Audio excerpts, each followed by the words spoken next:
समर्पयामि अमृतं तेजं नादायनं सुधामोदवं वसुदेव हरि श्रीरामादव पितामहं शान्तिदायकं रामचन्द्रं हरि हरे राम राम राम हरे हरे कृष्ण कृष्ण हरे हरे हरे राम राम हरे हरे कृष्ण कृष्ण हरे हरे गणपती बाप्पा मोरया मंगल मूर्ती मोरया.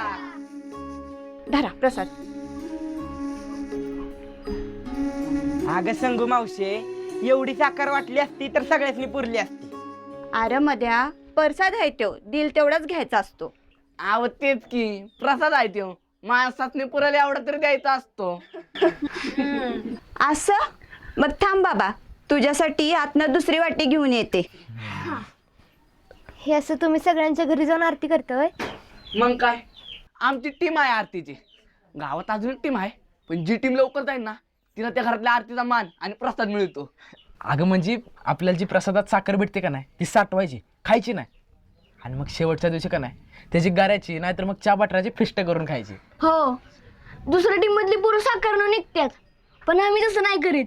साठवलेल्या साखरेचं काहीतरी करून खातो, पण विकत नाही. वेगळंच आहे समजा. मी असं कवाच बघितलं नाही. आमचं एवढं मोठं गाव आहे, पण कोण कोणाच्या घरी बी जात नाही. म्हणजे गणपती बघायला जातात, पण आरती आपापल्या घरीच असते.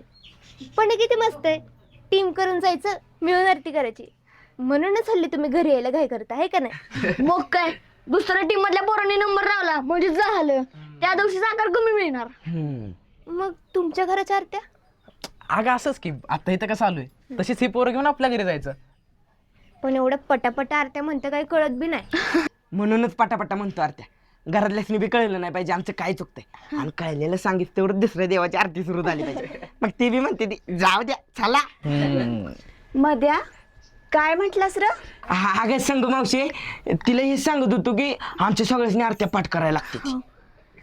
होय, अरे निदान गणपती मोर तरी वाईच खरं बोल की.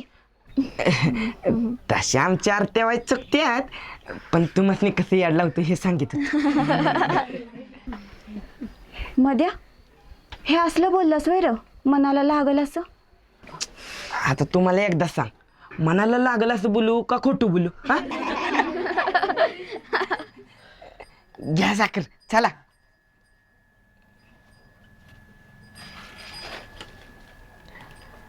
अगं मावशी पिशवीत दे. या चला चला.